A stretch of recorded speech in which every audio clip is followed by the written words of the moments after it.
नमस्कार। आकाशवाणी से प्रस्तुत है समाचार प्रभात।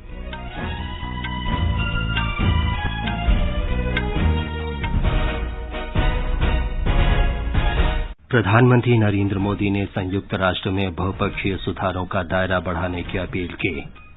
श्री मोदी ने कहा, भारत में बुनियादी स्वास्थ्य प्रणाली से विश्व की तुलना में देश में मृत्यु दर कम करने में मदद मिली।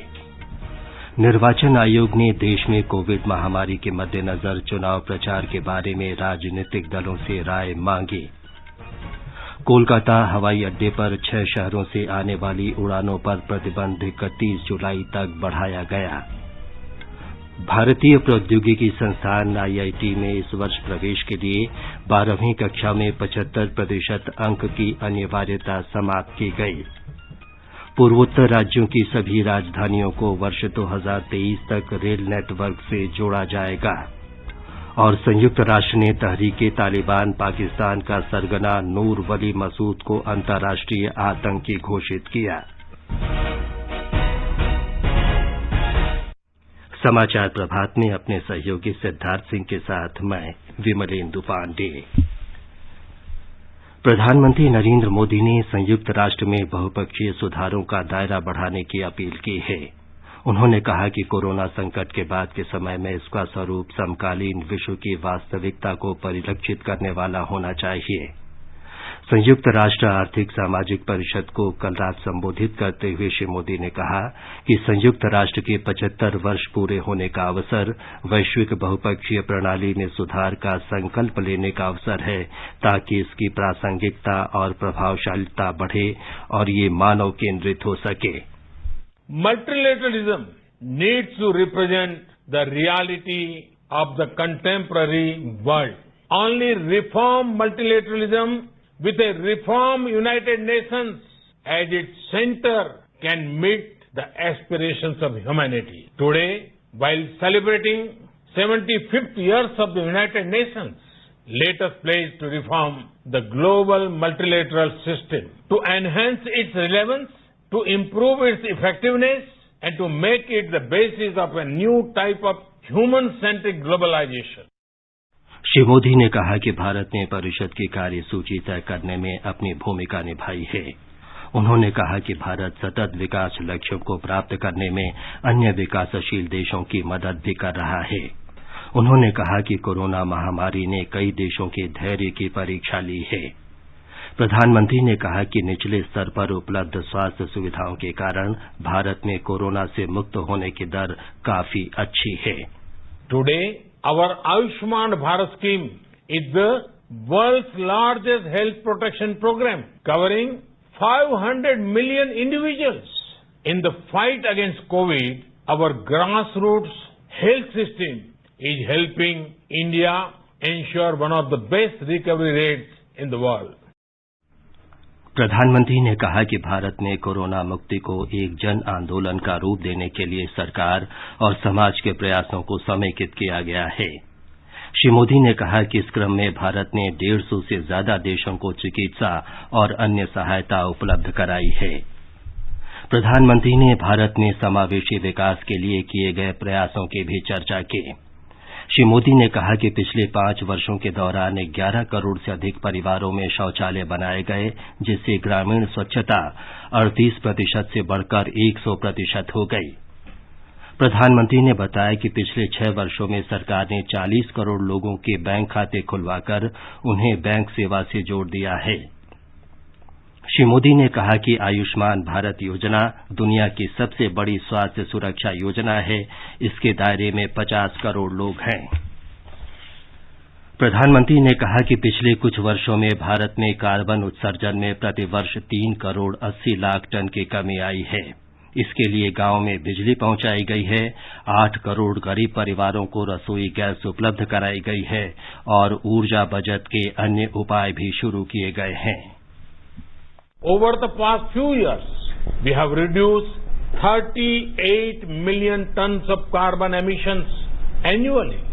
This was achieved by electrifying our villages, providing clean cooking fuel to 80 million poor households, and introduction of energy efficient measures. Bharat Covid महामारी की रोकथाम के लिए टीका विकसित करने के वैश्विक प्रयासों में प्रमुख रूप से शामिल हो गया है। सरकारी एजेंसियों ने कोविड-19 के संभावित टीके विकसित करने की प्रक्रिया में तेजी लाने के लिए निजी कंपनियों के साथ सहयोग बढ़ा दिया है।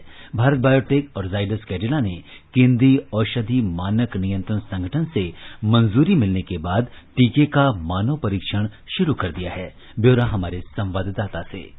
भारत ने कोविड-19 वैक्सीन के विकास के लिए अपने प्रयासों को गति दे दी है, जो कि अभी मानव परीक्षण के चरण में है। भारत को दुनिया की फार्मेसी माना जाता है और विश्व स्तर पर 60% वैक्सीन की आपूर्ति भारत द्वारा ही की जाती है। आईसीएमआर और भारत बायोटेक ने कोवैक्सीन नामक संभावित कोविड-19 वैक्सीन के विकास के लिए हाथ मिलाया है, जबकि बायोटेक्नोलॉजी विभाग ने जाइडस की वैक्सीन ज़ायकोव-डी के विकास में मदद दी है। जाइडस ने मानव परीक्षण के पहले और दूसरे चरण के परीक्षण को अगले 3 महीनों में पूरा करने का लक्ष्य रखा है। हालांकि अंतिम परिणाम इस परियोजना में शामिल सभी क्लिनिकल साइटों के सहयोग पर निर्भर करेगा। एक अन्य शीर्ष भारतीय pharma company serum institute of India ने ऑक्सफोर्ड यूनिवर्सिटी की संभावित कोविड-19 वैक्सीन की 1 बिलियन खुराक की आपूर्ति करने के लिए ब्रिटिश दवा निर्माता एस्ट्राजेनेका के साथ समझौता किया है। ये वैक्सीन इस समय विश्व स्तर पर सबसे उन्नत चरण में मानी जा रही है। विश्व स्वास्थ्य संगठन ने उम्मीद जताई है कि कोविड-19 का टीका अगले साल तक आ जाएगा। भूपेंद्र सिंह, आकाशवाणी समाचार, दिल्ली।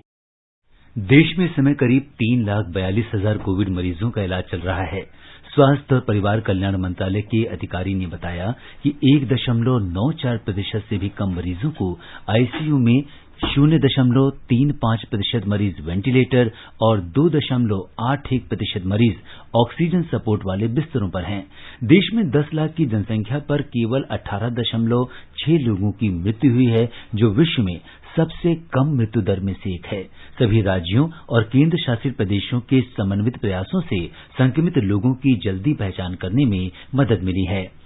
भारत ने मामूली, सामान्य और गंभीर कोविड मरीजों की श्रेणी बनाने के लिए मानक देखभाल प्रक्रिया का पालन किया है। प्रभावी क्लिनिकल प्रबंधन रणनीतियों के अच्छे परिणाम हासिल हुए हैं। मामूली संक्रमण और संक्रमण के लक्षणों से मुक्त मरीजों को घर में ही अलग रखने की रणनीति से अस्पतालों पर कम बोझ पड़ा, जहां केवल गंभीर मरीजों के उपचार और मृत्यु दर कम करने पर ध्यान दिया जा रहा है। तमिलनाडु में कल कोविड के 4,538 नए मरीजों का पता लगने के साथ ही राज्य में इस महामारी से संक्रमित लोगों की संख्या 1,60,000 के आंकड़े को पार कर गई है। इस बीच चेन्नई नगर निगम ने इस महामारी के स्तर के आकलन के लिए एंटीबॉडीज जांच शुरू कर दी है। एक रिपोर्ट। SARS-CoV-2 वायरस की पहचान के लिए एंटीबॉडी टेस्ट शायद काम न करे, लेकिन स्वास्थ्य विशेषज्ञों का कहना है कि इससे महामारी के अध्ययन में सहायता मिलती है। चेन्नई नगर निगम ने शहर में अपने फील्ड स्टाफ के साथ एंटीबॉडी टेस्ट के पहले चरण की शुरुआत की है। कोविड-19 की लड़ाई लड़ रहे 564 लोगों की जांच की गई, जिसमें 28 लोगों में इम्यूनोग्लोबुलिन्स के लक्षण मिले हैं। इससे स्पष्ट होता है कि इन लोगों में वायरस होने की संभावना है। इसकी रोकथाम के लिए निगम ने RT-PCR जांच कराने का निर्णय लिया है। निगम का कहना है कि जनता के स्वास्थ्य में सुधार के लिए आने वाले दिनों में जांच की संख्या बढ़ाई जाएगी। चेन्नई से जयसिंह की रिपोर्ट के साथ समाचार कक्ष से मैं चंद्रशेखर शर्मा। केंद्रीय स्वास्थ्य मंत्रालय के संयुक्त सचिव लव अग्रवाल की अध्यक्षता में 3 सदस्यों का एक केंद्रीय दल बिहार में कोरोना की स्थिति की समीक्षा के लिए कल राज्य के दौरे पर पहुंच रहा है। हमारे संवाददाता ने बताया है कि इस दल में राष्ट्रीय रोग नियंत्रण केंद्र के निदेशक डॉक्टर SK सिंह और एम्स नई दिल्ली के चिकित्सा विभाग के प्रोफेसर नीरज निश्चल शामिल हैं।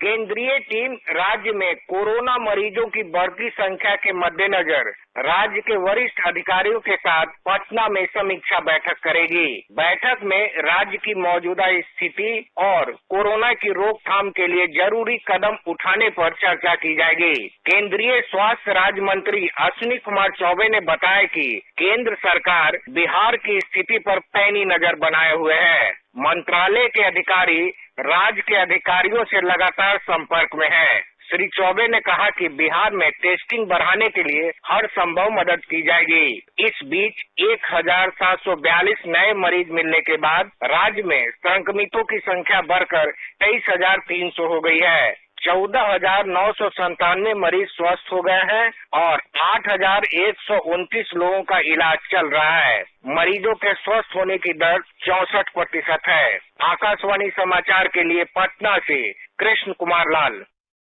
उत्तर प्रदेश के मुख्यमंत्री योगी आदित्यनाथ ने लोगों से अपील की है कि प्रतिबंधों के दौरान बिना किसी उचित कारण के घर से बाहर न निकलें। राज्य सरकार ने कल रात से 55 घंटे के लिए प्रतिबंध लागू किए हैं, जो सोमवार सवेरे 5 बजे तक लागू रहेंगे। इस प्रकार के प्रतिबंध हर सप्ताहांत लगाए जाएंगे।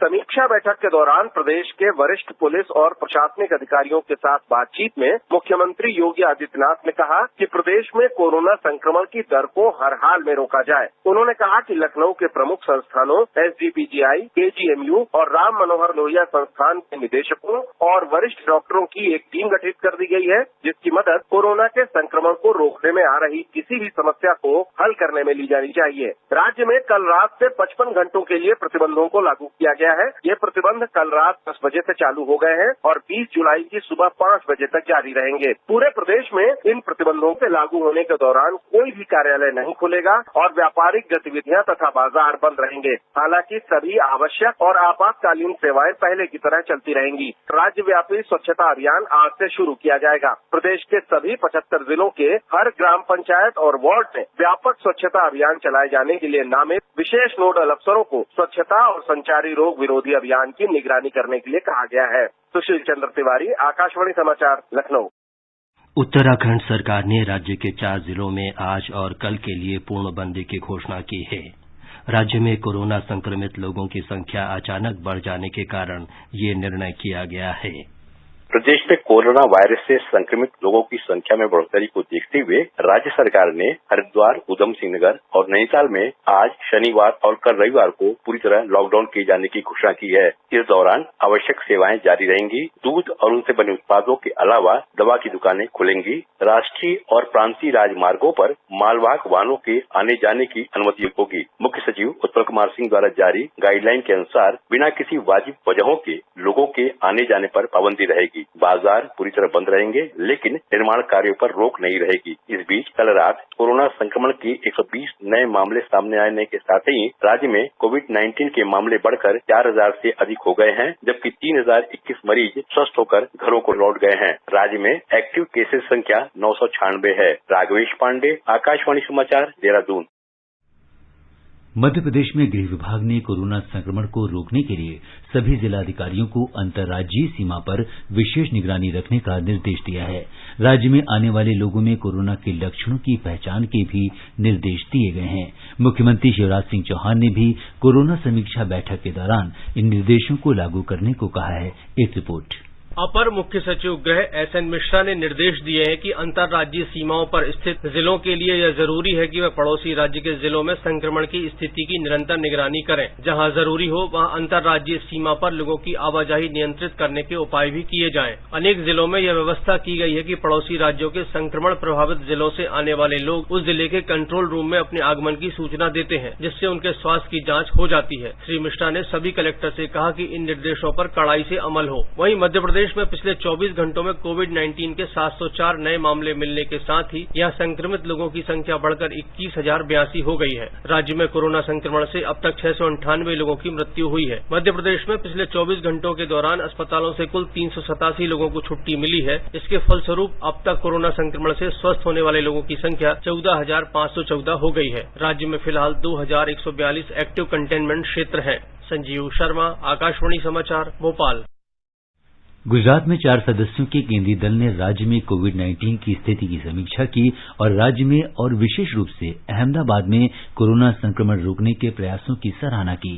दल में शामिल नीति आयोग के सदस्य डॉक्टर विनोद पॉल ने मीडिया से बातचीत में कहा कि दिल्ली और अहमदाबाद ने दिखा दिया है कि कोविड-19 महामारी को कड़े प्रतिबंधों के बिना भी नियंत्रित किया जा सकता है। श्री पॉल ने कहा कि हमारे देश की बड़ी जनसंख्या को देखते हुए कोविड-19 से हमारी लड़ाई लंबी चलेगी और ये संक्रमण अभी कुछ और समय तक बना रहेगा। एक रिपोर्ट।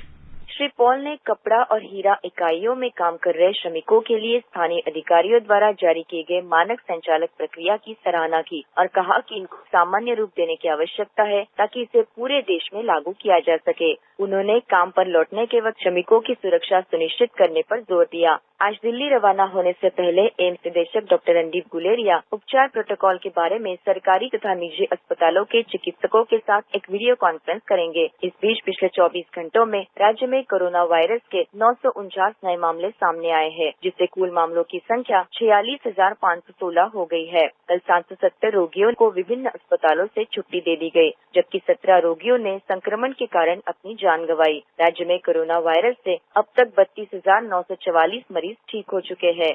अपर्णा खुन, आकाशवाणी समाचार, अहमदाबाद। कोविड महामारी पर आकाशवाणी के लाइव फोन इन कार्यक्रम में नई दिल्ली के सर गंगाराम अस्पताल के गठिया रोग विशेषज्ञ doctor lieutenant general Ved Chaturvedi ने कहा कि कोरोना वायरस सतह पर ज्यादा समय तक नहीं टिकता, इसलिए संक्रमण के फैलने की संभावना कम हो जाती है, लेकिन फिर भी सभी तरह के एहतियाती उपाय करना बहुत आवश्यक है। सतह को जैसे आप टच करते हैं तो इसमें जो वायरस है, यदि इवन आपके हाथ में वायरस है भी तो उसका वायरल लोड बहुत कम होता है, उससे ट्रांसमिशन होने की संभावना कम होती है। इसका मतलब ये नहीं कि हम वो प्रिकॉशंस छोड़ दें, बट इतना डरने की बात नहीं है जितना हम लोग सोचा करते थे। जो मैक्सिमम इन्फेक्शन है वो जो फैलेगा वो या तो माउथ कैविटी से, नेजल कैविटी से, इसलिए मास्क लगाने के ऊपर इतना जोर है। आकाशवाणी से विशेषज्ञों की राय श्रृंखला में कोविड-19 के बारे में वरिष्ठ चिकित्सकों की राय प्रसारित की जाती है। अखिल भारतीय आयुर्विज्ञान संस्थान एम्स के निदेशक डॉक्टर रणदीप गुलेरिया ने आकाशवाणी से बातचीत में लोगों को सलाह दी है कि कोविड-19 पर रोकथाम के लिए एक दूसरे से दूरी बनाए रखने और स्वच्छता का कड़ाई से पालन करें। Regular hand washing should be done. So those who in an area where there is coronavirus infection should wash their hands regularly. You should avoid going to crowded places because if someone in the crowd is coughing and has the infection, he can spread to others in the crowded places. And if any member in your family has fever, cough, cold, he should stay at home and avoid going out so that he doesn't spread the infection to other people in the community. Akashvani का समाचार सेवा प्रभाग आज अपने phone in कार्यक्रम में कोविड-19 पर विशेष परिचर्चा प्रसारित करेगा। श्रोता स्टूडियो में हमारे टोल फ्री नंबर 1800-115767 पर फोन करके विशेषज्ञ से सवाल पूछ सकते हैं। श्रोता 011-233-1444 पर भी सवाल पूछ सकते हैं। ये कार्यक्रम रात 9:30 से FM गोल्ड और अतिरिक्त मीटरों पर सुना जा सकता है। ये कार्यक्रम हमारी वेबसाइट newsonair.com और हमारे YouTube channel news on AIR official पर भी उपलब्ध रहेगा। Mobile app news on AIR से भी अपडेट लिए जा सकते हैं। बॉलीवुड अभिनेत्री ऐश्वर्या राय को कल रात मुंबई के नानावटी अस्पताल में भर्ती कराया गया है। उनकी बेटी आराध्या को भी भर्ती किया गया है। बॉलीवुड अभिनेता अमिताभ बच्चन और उनके बेटे अभिषेक बच्चन के बाद अमिताभ बच्चन की बहू ऐश्वर्या राय बच्चन और पोती आराध्या भी नानावटी अस्पताल में दाखिल हुए हैं। इससे पहले ये दोनों कोविड से संक्रमित पाए जाने के बाद होम क्वारंटाइन थे। सूत्रों के अनुसार ऐश्वर्या राय को बुखार आने के कारण अस्पताल में दाखिल किया गया है, वहीं आराध्या को एहतियाती तौर पर अस्पताल में दाखिल किया जाने की खबर है। शैलेश पाटिल, आकाशवाणी समाचार, मुंबई। ये समाचार आकाशवाणी से प्रसारित किए जा रहे हैं।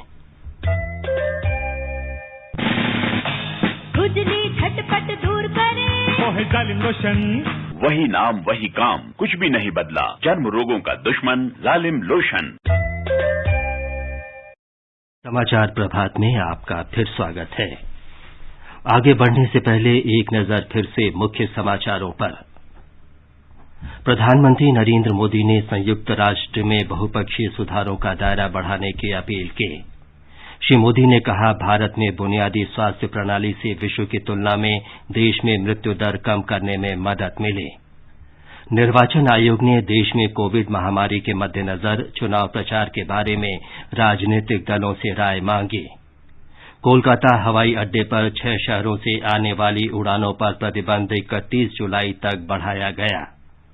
भारतीय प्रौद्योगिकी संस्थान आईआईटी में इस वर्ष प्रवेश के लिए 12वीं कक्षा में 75% अंक की अनिवार्यता समाप्त की गई। पूर्वोत्तर राज्यों की सभी राजधानियों को वर्ष 2023 तक रेल नेटवर्क से जोड़ा जाएगा। और संयुक्त राष्ट्र ने तहरीक-ए-तालिबान पाकिस्तान का सरगना नूर वली मसूद को अंतर्राष्ट्रीय आतंकी घोषित किया। निर्वाचन आयोग ने देश में कोविड महामारी के मद्देनजर राजनीतिक पार्टियों से चुनाव और जनसभाओं के बारे में राय मांगी है। आयोग ने सभी राजनीतिक दलों से अनुरोध किया है कि इस महीने के अंत तक अपने विचार और सुझाव भेज दें। अपने पत्र में निर्वाचन आयोग ने कहा है कि इस साल बिहार में विधानसभा चुनाव और कुछ राज्यों में उपचुनाव होने हैं। महामारी की मौजूदा स्थिति में कोविड संक्रमण की रोकथाम और लोगों की सुरक्षा के लिए केंद्र और राज्य सरकार ने आपदा प्रबंधन कानून 2005 के तहत अनेक दिशा निर्देश जारी किए हैं। आयोग ने कहा कि मास्क पहनना, सामाजिक दूरी बनाए रखना, भीड़ वाले आयोजनों पर प्रतिबंध, लोगों के तापमान की जांच और सैनिटाइजेशन जैसे अनेक एहतियाती उपाय किए गए हैं। आयोग के पत्र में कहा गया है कि राजनीतिक पार्टियों के विचार और सुझाव के आधार पर उम्मीदवारों के प्रचार अभियान और चुनाव प्रक्रिया पर दिशा निर्देश तैयार किए जाएंगे। कोलकाता हवाई अड्डे पर 6 शहरों दिल्ली, मुंबई, पुणे, चेन्नई, नागपुर और अहमदाबाद से आने वाली उड़ानों पर लगा प्रतिबंध इस महीने के अंत तक बढ़ा दिया गया है। एक ट्वीट संदेश में कोलकाता हवाई अड्डे की ओर से बताया गया है कि राज्य सरकार के अनुरोध पर इन शहरों से आने वाली उड़ानों पर अस्थायी प्रतिबंध लगाया गया है। कोविड संक्रमण की रोकथाम के लिए इन 6 शहरों में कोरोना वायरस के बढ़ते मामलों को देखते हुए राज्य सरकार ने ये अनुरोध किया था। भारतीय प्रौद्योगिकी संस्थान आईआईटी में प्रवेश के लिए इस वर्ष 12वीं की परीक्षा में न्यूनतम 75% अंक की शर्त नहीं होगी। आईआईटी के संयुक्त प्रवेश बोर्ड की बैठक में यह फैसला लिया गया कि इस साल 12वीं की परीक्षा में उत्तीर्ण होने वाले सभी विद्यार्थी आईआईटी में दाखिले के पात्र होंगे, चाहे उन्हें कितने भी अंक मिले हों। मानव संसाधन विकास मंत्री रमेश पोखरियाल निशंक ने कहा कि कई बोर्डों की 12वीं की परीक्षा आंशिक रूप से रद्द किए जाने को देखते हुए ये निर्णय लिया गया है। रेलवे बोर्ड के अध्यक्ष वीके यादव ने कहा है कि पूर्वोत्तर राज्यों की सभी राजधानियों को 2023 तक रेलवे के नेटवर्क से जोड़ दिया जाएगा। उन्होंने कहा कि ये बहुत महत्वपूर्ण परियोजनाएं हैं और पिछले 5 वर्षों के दौरान रेलवे की कार्यसूची में प्रमुख रही हैं। उन्होंने बताया कि मणिपुर, नागालैंड और मेघालय की राजधानियों को जोड़ने का काम जारी है। श्री यादव ने कहा कि जम्मू कश्मीर के सभी हिस्सों को रेलवे से जोड़ने का काम तेजी से जारी है और कटरा बनिहाल रेल लिंक परियोजना दिसंबर 2022 तक पूरी हो जाएगी। उन्होंने कहा कि ये बहुत कठिन परियोजना है और इसके अंतिम चरण में कई सारी दिक्कतें हैं। उन्होंने बताया कि इस रेल परियोजना में बड़ी संख्या में पुलों और सुरंगों का निर्माण किया जाना है। श्री यादव ने कहा कि कटरा से बनिहाल तक 110 किलोमीटर रेल लाइन का काम प्रगति पर है और दिसंबर 2022 तक इसका निर्माण कार्य पूरा करने का लक्ष्य रखा गया है। रक्षा मंत्री राजनाथ सिंह जम्मू कश्मीर और लद्दाख के 2 दिन के दौरे के दूसरे दिन आज श्रीनगर में हैं। श्री सिंह ने शुक्रवार को लेह लद्दाख में सेना की अग्रिम चौकियों का दौरा किया और जम्मू कश्मीर में सुरक्षा स्थिति की समीक्षा के लिए श्रीनगर पहुंचे हैं। रक्षा मंत्री राजनाथ सिंह पूर्वी लद्दाख में वास्तविक नियंत्रण रेखा और जम्मू कश्मीर क्षेत्र में नियंत्रण रेखा पर सुरक्षा स्थिति की समीक्षा के लिए 2 दिवसीय दौरे पर है। शुक्रवार को श्री सिंह ने सैनिकों के साथ बातचीत करने के लिए पंगन सो लुकुम के फॉरवर्ड पोस्ट पर गए थे। उन्होंने गैलवन घाटी में बलों द्वारा सर्वोच्च बलिदान को याद किया और किसी भी दुस्साहस का जवाब देने के लिए चेतावनी दी। हालांकि उन्होंने कहा कि भारत पड़ोसियों के साथ शांति में विश्वास करता है। भारत दुनिया का इकलौता देश है जिसने कि दुनिया के किसी देश पर न तो कभी आक्रमण किया है और न दुनिया के किसी देश की 1 इंच जमीन पर कभी कब्जा किया है। वसुधैव कुटुंबकम का संदेश सारे विश्व को किसी एक देश ने दिया है तो हमारे और आपके देश भारत ने दिया। हम अशांति नहीं चाहते। हमारा चरित्र रहा है कि हमने दुनिया के किसी भी देश के स्वाभिमान पर चोट पहुंचाने की कभी कोशिश नहीं की। लेकिन यह भी मैं कह देना चाहता हूं 2 टूक शब्दों में, यदि कोई दुनिया की ताकत हमारे स्वाभिमान पर चोट पहुंचाने की कोशिश करेगी तो उसे किसी भी सूरत पे हम बर्दाश्त नहीं करेंगे। उसका हम मुंहतोड़ जवाब देने के लिए भी तैयार रहेंगे। श्रीनगर में रक्षा मंत्री ने जम्मू कश्मीर के उपराज्यपाल जीसी मुर्मू के साथ वरिष्ठ सेना और पुलिस अधिकारियों के साथ एक उच्च स्तरीय सुरक्षा समीक्षा बैठक की। मंत्री ने क्षेत्र में उग्रवाद को साफ करने में सुरक्षा बलों की सराहना की। रक्षा मंत्री को नियंत्रण रेखा के परिस्थिति के बारे में विस्तार में बताया गया। आकाशवाणी समाचार के लिए लेह से रमेश चंद। जम्मू कश्मीर में शोपियां जिले के अमसीपुरा गांव में 3 आतंकवादी सुरक्षा बलों के साथ मुठभेड़ में मारे गए। गांव में आतंकवादियों की मौजूदगी के बारे में खुफिया सूचना मिलने पर पुलिस, सेना और सीआरपीएफ के संयुक्त अभियान के बाद ये मुठभेड़ हुई। सुरक्षा बलों का संयुक्त दल जैसे ही संदिग्ध ठिकानों की ओर पहुंचा, आतंकवादियों ने बाग में बने एक घर से उन पर गोलियां चलाईं। सुरक्षा बलों की जवाबी कार्रवाई में अब तक 3 आतंकवादियों की मौत हो चुकी है। मृतक आतंकवादियों की पहचान का पता लगाया जा रहा है। ताजा समाचार मिलने तक सुरक्षा बलों की कार्रवाई जारी थी। संयुक्त राष्ट्र ने तहरीक-ए-तालिबान पाकिस्तान का सरगना नूर वली मसूद को अंतर्राष्ट्रीय आतंकी घोषित किया है। मसूद पर आतंकी संगठन अल-कायदा से जुड़े गुटों को समर्थन देने, उनके लिए वित्तीय व्यवस्था करने, षड्यंत्र रचने और आतंकी कार्रवाइयों में भाग लेने का दोषी पाते हुए उसे प्रतिबंधित सूची में शामिल किया गया। आईएस और अल-कायदा संगठनों पर प्रतिबंध लगाने वाली संयुक्त राष्ट्र सुरक्षा परिषद की समिति ने मसूद का नाम इस सूची में शामिल किया है। इसके बाद अब इस पाकिस्तानी नागरिक की सभी संपत्तियां फ्रीज कर दी जाएंगी। उसकी यात्रा और हथियारों पर प्रतिबंध लगेगा। राष्ट्रीय पेंशन योजना एनपीएस के ग्राहकों की संख्या में चालू वित्त वर्ष की पहली तिमाही में 30% की वृद्धि हुई है। वित्त मंत्रालय की ओर से जारी एक विज्ञप्ति में कहा गया है कि इस दौरान 1,03,000 लोग निजी क्षेत्र से दर्ज हुए हैं। इसके अलावा 206 व्यक्ति निगमित क्षेत्र से पहली तिमाही में पंजीकृत हुए हैं। इस तरह कुल 10 लाख से अधिक निगमित ग्राहक हो चुके हैं। और अब एक नजर आज के मौसम पर। दिल्ली में हल्की वर्षा के साथ बादल छाए रहने की संभावना है। न्यूनतम तापमान 28 डिग्री सेल्सियस दर्ज हुआ, जबकि अधिकतम तापमान 36 डिग्री सेल्सियस के आसपास रहने की संभावना है। मुंबई में भी बादल छाए रहेंगे और मध्यम बारिश हो सकती है। न्यूनतम तापमान 26 डिग्री सेल्सियस रहा तथा अधिकतम तापमान 28 डिग्री सेल्सियस तक जा सकता है। चेन्नई में तापमान 26 से 35 डिग्री सेल्सियस के बीच रहेगा। आमतौर पर बादल छाए रहने और हल्की बारिश के आसार हैं। कोलकाता में आंशिक रूप से बादल छाए रहने और मध्यम वर्षा होने या गरज के बौछारें पड़ने की संभावना है। न्यूनतम तापमान 28 डिग्री सेल्सियस दर्ज किया गया और अधिकतम तापमान 34 डिग्री सेल्सियस रहेगा। केंद्र शासित प्रदेश जम्मू कश्मीर के जम्मू में न्यूनतम तापमान 26 डिग्री सेल्सियस रिकॉर्ड हुआ, जबकि अधिकतम तापमान 35 डिग्री सेल्सियस के आसपास रहने की संभावना है। श्रीनगर में तापमान 18 और 33 डिग्री सेल्सियस के बीच रहेगा। आसमान साफ रहने तथा दोपहर या शाम तक आंशिक रूप से बादल घिरे रहने की संभावना है। गिलगित में न्यूनतम तापमान 16 डिग्री सेल्सियस रिकॉर्ड किया गया, जबकि अधिकतम तापमान 29 डिग्री सेल्सियस रहने का अनुमान है।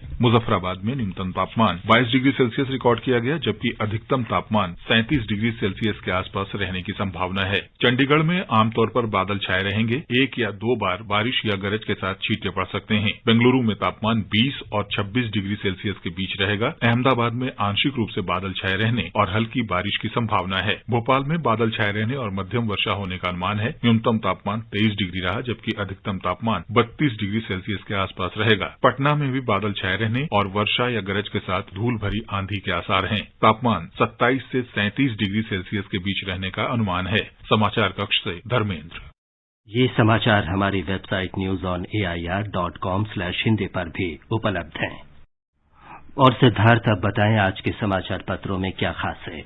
जी हां विमलेंदु, अगर आज के समाचार पत्रों पर एक नजर डालें तो संयुक्त राष्ट्र की आर्थिक सामाजिक परिषद में प्रधानमंत्री का संबोधन आज अखबारों की बड़ी खबर है। दैनिक भास्कर ने नरेंद्र मोदी के बयान को सुर्खी दी है, विश्व युद्ध की आग से संयुक्त राष्ट्र का जन्म हुआ, अब कोरोना से पुनर्जन्म, केवल बहुपक्षीय सुधार ही मानवता की उम्मीदों को पूरा कर सकता है।